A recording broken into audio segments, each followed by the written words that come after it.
பிதாவாகிய தேவனாலும் கர்த்தராகிய இயேசு கிறிஸ்துவினாலும் கிருபையும் சமாதானம் உண்டாவதாக என வாழ்த்துக்களை தெரிவித்துக் கொள்கிறோம். தொடர்ந்து வெளிப்படுத்தல் புத்தகத்தை படிச்சுட்டு இருக்கோம். போன வீடியோவில் சிமர்னா சபையிட்டிருந்து சில பாடங்களை நம்ம கற்றுக்கிட்டோம். சிமர்னா சபை எவ்வளோ கஷ்டப்பட்டாலும் இயேசு கிறிஸ்துவுக்காக உண்மையாக இருந்த விஷயங்கள் நம்ம பார்த்தோம். இன்னைக்கு தொடர்ந்து வெளிப்படுத்தல் புஸ்தகத்தில் ஆசியாவில் இருந்த 3வது சபை, இந்த சபையை குறித்து நம்ம பார்க்கறதுக்கு முன்னாடி உங்கள்கிட்ட நான் ஒரு கேள்வி கேட்குறேன். நீங்கள் ஒரு ரூமில் இருக்கிறத கற்பனை பண்ணிக்கோங்க. உங்களோட சேர்த்து மொத்தம் 11 பேர் இருக்காங்க. இந்த 11 பேரில் நீங்கள் ஒருத்தர் மட்டும் சரியான விஷயத்த சொல்கிறீங்க. மீதி இருக்கிற 10 பேரும் தவறான விஷயத்த சரி மாதிரி சொல்கிறாங்க. இப்போ இந்த சூழ்நிலையில் நீங்கள் என்ன பண்ணுவீங்க? நீங்கள் சொல்கிறது சரியாக இருந்தாலும் அது சரிட்டு மறுபடியும் பேசுவீங்களா? இல்லை 10 பேர் சொல்கிற தவிர நீங்களும் சரி அப்படின்னு ஒத்துப்பீங்களா? இதற்கும் இந்த இன்னைக்கு நம்ம பார்க்க போகிற சபைக்கும் ஒரு சம்பந்தம் இருக்கு. வெளிப்படுத்தல் புஸ்தகம் 2வது அதிகாரத்தில் 12வது வசனத்திலிருந்து 17வது வசனம் வரைக்கும் நம்ம ஒரு சபையை குறித்து பார்க்குறோம். இந்த சபை இருந்த ஊர் வந்து பெர்கேமு அப்படிங்கிற இடத்துல இருந்த கிறிஸ்துவின் சபையாருக்கு அப்போஸ்தலனாகிய யோவான் இயேசு கிறிஸ்து சொன்ன சில விஷயங்களை அங்கே எழுதுறாரு. வெளிப்படுத்தல் புஸ்தகம் 2வது அதிகாரம் 12வது வசனத்துல பெர்கேமு சபையின் தூதனுக்கு நீ எழுத வேண்டியது என்னவெனில் அப்படின்னு நம்ம படிக்கிறோம். இந்த பெர்கேமு ரோம் ராஜ்யத்தின் கீழே முக்கியமான இருந்த நகரங்கள் இதுவும் ஒன்று. இந்த பெர்கேமு குறித்து இங்க நம்ம படிக்கும்போது மிக முக்கியமான விஷயம் என்ன அப்படின்னா, இந்த பெர்கேமுல விக்கிரக ஆராதனை ரொம்ப மோசமானதா இருந்தது. அதாவது பல தெய்வங்களை வணங்கிட்டு இருந்தாங்க. கிரேக்க கடவுளை வணங்கிட்டு இருந்தாங்க, பாரம்பரியத்தின்படி சில கடவுள்களை வணங்கிட்டு இருந்தாங்க. இது போக ரோம ராஜாக்களை வணங்குற வழக்கம் இங்க ரொம்ப அதிகமா இருந்தது. இதனாலேயே பெர்கேமுல இருந்த கிறிஸ்தவர்கள் கஷ்டப்பட்டாங்க. வெளிப்படுத்தல் புஸ்தகம் 2வது அதிகாரம் 12வது வசனத்துல இருபுறமும் கருக்குள்ள பட்டயத்தை உடையவர் சொல்லுகிறதாவது அப்படின்னு படிக்கிறோம். இங்க இயேசு கிறிஸ்துவை பத்தி விவரிக்கும் போது வெளிப்படுத்தல் 1வது அதிகாரத்தில் நம்ம படித்தோம் இல்லையா? வெளிப்படுத்தல் புஸ்தகம் 1வது அதிகாரம் 16வது வசனத்தில் தமது வலது கரத்தில் 7 நட்சத்திரங்களை ஏந்தி கொண்டிருந்தார். அவர் வாயிலிருந்து இருபுறம் கருக்குள்ள பட்டயம் புறப்பட்டது அப்படின்னு படிக்கிறோம். இந்த விவரிப்பை தான் பெர்கேமுக்கு இயேசு கிறிஸ்துவை பற்றி யோவான் எழுதுறார். அதாவது இயேசு கிறிஸ்து இருபுறம் கருக்குள்ள பட்டயத்தை வைத்திருக்கிறவரா இங்க காட்சிப்படுத்தப்பட்டிருக்கார். ரோம போர் வீரர்கள் தங்களுடைய ஆயுதமும் ஒரு விஷயத்தை பயன்படுத்தினாங்க. அந்த ஆயுதம் வந்து விசித்தமா இருந்தது. அதாவது அது ஒரு வாள் மாதிரி இருக்கும், ஆனா அது குறுகினதா இருக்கும், ஷார்ட்டா இருக்கும். இந்த வாளை பொறுத்த வரைக்கும் யாரெல்லாம் ராஜாவினுடைய கட்டளை மீறி நடக்கிறாங்களோ, யாரெல்லாம் ராஜாவினுடைய கட்டளைக்கு விரோதமா செயல்படுறாங்களோ அவங்க எல்லாத்துக்கும் தண்டனை கொடுக்கறதுக்கு இந்த வாளை பயன்படுத்தினாங்க. இந்த வாள் வந்து பொதுமக்கள் மத்தியில பயத்தை கொடுத்தது. ரோமர் புஸ்தகம் 13வது அதிகாரத்துல 4வது வசனம், உனக்கு நன்மை உண்டாகும் பொருட்டு அவன் தேவ ஊழியக்காரனாய் இருக்கிறான். நீ தீமை செய்தால் பயந்திரு. பட்டயத்தை அவன் விரோதாவாய் பிடித்திருக்கவில்லை.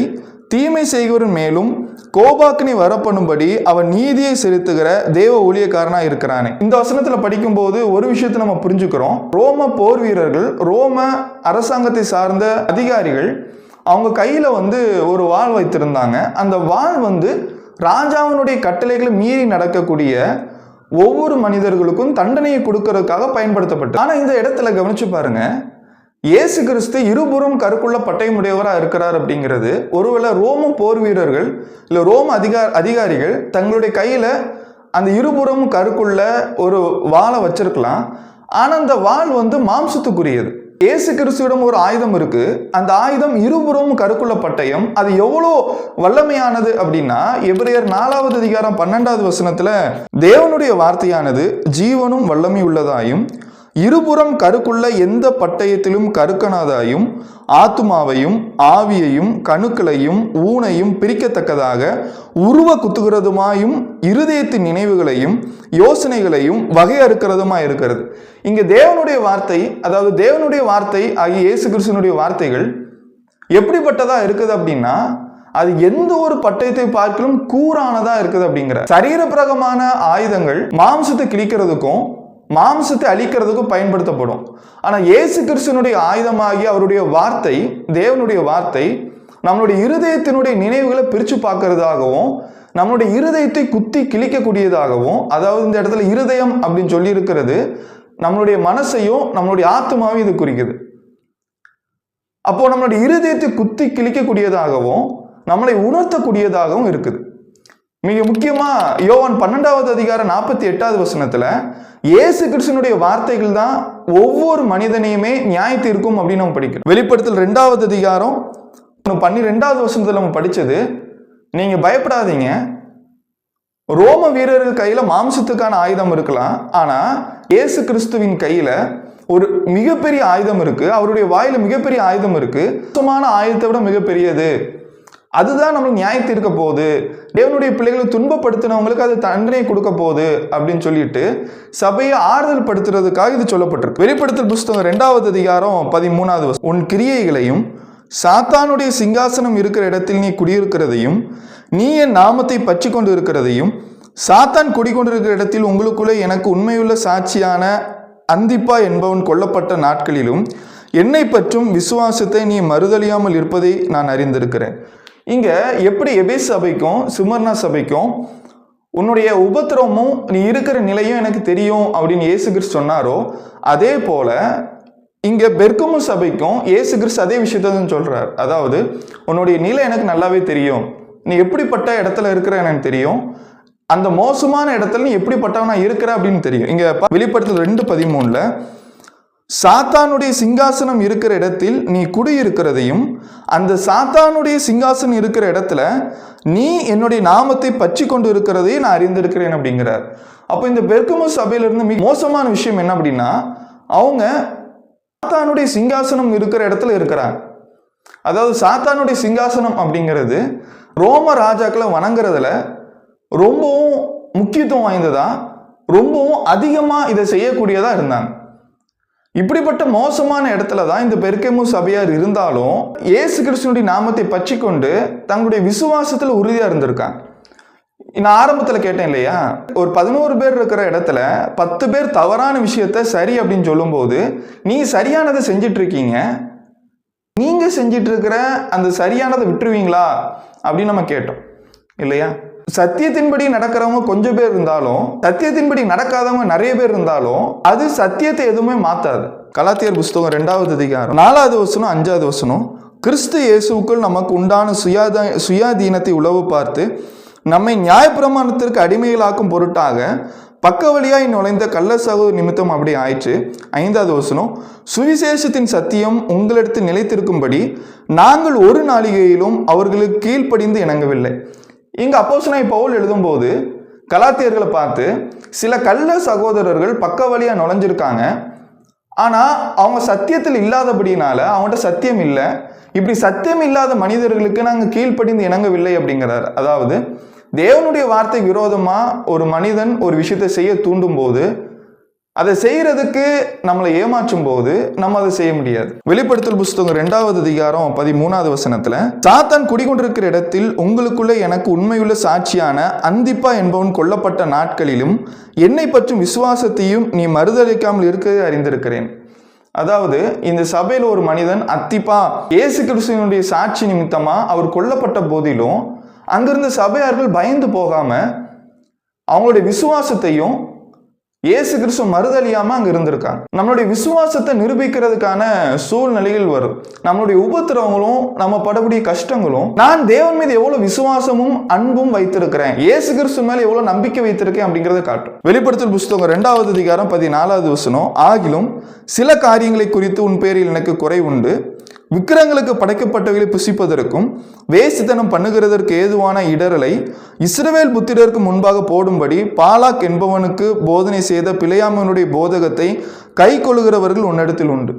இந்த பெர்கமு சபை எவ்வளோ உண்மை உள்ளவர்களா, விசுவாசத்து நிமித்தம் தைரியம் உள்ளவர்களா, சத்தியத்தின்படி நடக்கக்கூடியவர்களா இருந்தாலும் இந்த சபையாரிலையும் கூட சில நபர்கள் சத்தியத்தின்படி நடக்காதவங்களா மோசமான நிலையில இருந்திருக்காங்க. பாலாக் என்பவனுக்கு போதனை செய்த பிலேயாமனுடைய போதகத்தை கை கொள்ளுகிறவள் உண்டு அப்படிங்கிறார். யாரு பாலாக், யாரு பிலேயாம்? இந்த பாலாக் அப்படிங்கிறவன் பழைய ஏற்பாட்டில் நம்ம படிக்கிற ஒரு ராஜா. இந்த ராஜா இஸ்ரவேல் ஜனங்களை சபிக்கிறதுக்காக பிலேயாம் அப்படிங்கிற ஒரு நபரை கூட்டு வந்து அந்த மனிதனுக்கு காசு கொடுத்து இஸ்ரவேல் ஜனங்களை சபிக்கிறதுக்காக கொண்டு வரான். ஆனா தேவன் தன்னுடைய ஜனங்களை சபிக்கிறதுக்கு இடம் கொடுக்கல, அதுக்கு மேல தன்னுடைய ஜனங்களை ஆசீர்வதிக்கிறதுக்காக அந்த பிலேயாமுக்கு கட்டளை கொடுக்கிறார். ஆனா இந்த பிலேயாம் என்ன பண்றான் அப்படின்னா, இந்த பாலாக்குக்கு ஒரு தவறான ஆலோசனை கொடுக்கிறான். தேவன் சொன்ன வார்த்தைகள் மீறி, தேவனுடைய திட்டத்துக்கு மீறி இந்த பிலேயாம் அநீதித்தின் கூடிய விரும்பி இங்க தவறான ஆலோசனை கொடுக்குறான். என்ன ஆலோசனை கொடுக்குறான் அப்படின்னா, விக்கிரகாராதனை பண்றதுக்கும் வேசித்தனம் பண்றதுக்கும் ஒரு திட்டத்தை கொடுக்குறான். இந்த விஷயத்த நம்ம என்னாம் புஸ்தகம் 25வது அதிகாரம் 1வது வசனத்திலிருந்து 3வது வசனம் வரைக்கும் படிக்கலாம். அதே மாதிரி இந்த பிலேயாமனுடைய போதனைகளை கை கொள்றவங்க இடத்துல இருக்கிறாங்க. அவங்க விக்கிரகாராதனை பண்றவங்களாகவும் விக்கிரக கோயில்ல போய் உணவு உண்றவங்களாகவும் இருக்கிறாங்க. அவங்க வேசித்தனம் பண்றவங்களா இருக்கிறாங்க அப்படின்னு நாங்கள் சொல்றாரு. அதாவது இன்னைக்கும் கூட நம்ம பார்க்கலாம், சத்தியத்துக்காக உறுதியா நிக்கிறத விட்டுட்டு கள்ள போதர்களும் இந்த கள்ள தீர்க்கதரிசிகளும் என்ன பண்ணிட்டு இருக்காங்க அப்படின்னா, மக்களுக்கு மத்தியில மக்களை சத்தியத்தின்படி நம்ம நடக்க முடியாது அப்படின்னு சொல்றதும், தேவனுடைய வார்த்தையின் மீது கவனத்தை செலுத்தாம பாரம்பரியத்தின் மேல கவனத்தை செலுத்துறதை நம்ம பார்க்க. வெளிப்படுத்தல் புஸ்தகம் 2வது அதிகாரம் 16வது வசனம், நீ மனம் திரும்பு இல்லாவிட்டால் சீக்கிரமாய் உன்னிடத்தில் வந்து என் வாயின் பட்டயத்தால் அவர்களோடு யுத்தம் பண்ணுவேன். என் வாயின் வார்த்தைகளால் அவர்களோடு யுத்தம் பண்ணுவேன் அப்படிங்கிறது இது தண்டனையையும் நியாய தீர்ப்பையும் குறிக்கக்கூடியதா இருக்குது.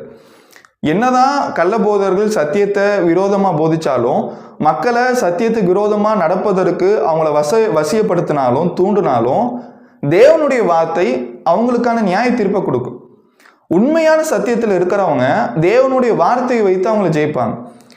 வெளிப்படுத்தல் புஸ்தகம் 2வது அதிகாரம் 17வது வசனத்துல, ஜெயம் கொள்கிறவனுக்கு நான் மறைவான மன்னாவை புசிக்க கொடுத்து அவனுக்கு வெண்மையான குறிக்கல்லையும் அந்த கல்லின் மேல் எழுதப்பட்டதும் அதை பெறுகிறவனே அன்றி வேறொருவனும் அறியக்கூடாததும் ஆகிய புதிய நாமத்தை கொடுப்பேன் என்று எழுது. இங்க ஜெயம் கொள்கிறவனுக்கு 3 ஆசீர்வாதங்களை இயேசு கிறிஸ்து சொல்றார். அதாவது மறைவான மன்னாவை புசிக்க கொடுப்பேன், அவனுக்கு வெண்மையான குறிக்கல்லை கொடுப்பேன், 3வது அந்த குறிக்கல்லின் மேல் ஒரு புதிய நாமத்தை கொடுப்பேன். அப்ப இந்த 3 வாக்கு தத்தங்களும் ஜெயம் கொள்கிறவனுக்கு கொடுக்கப்படுது இல்லையா? ஒண்ணு மறைவான மன்னா அப்படின்னா என்ன? மன்னா அப்படிங்கிறது இஸ்ரேல் ஜனங்கள் வனாந்திரத்தில் இருக்கும்போது தேவன் அவர்களுக்கு கொடுத்த உணவு.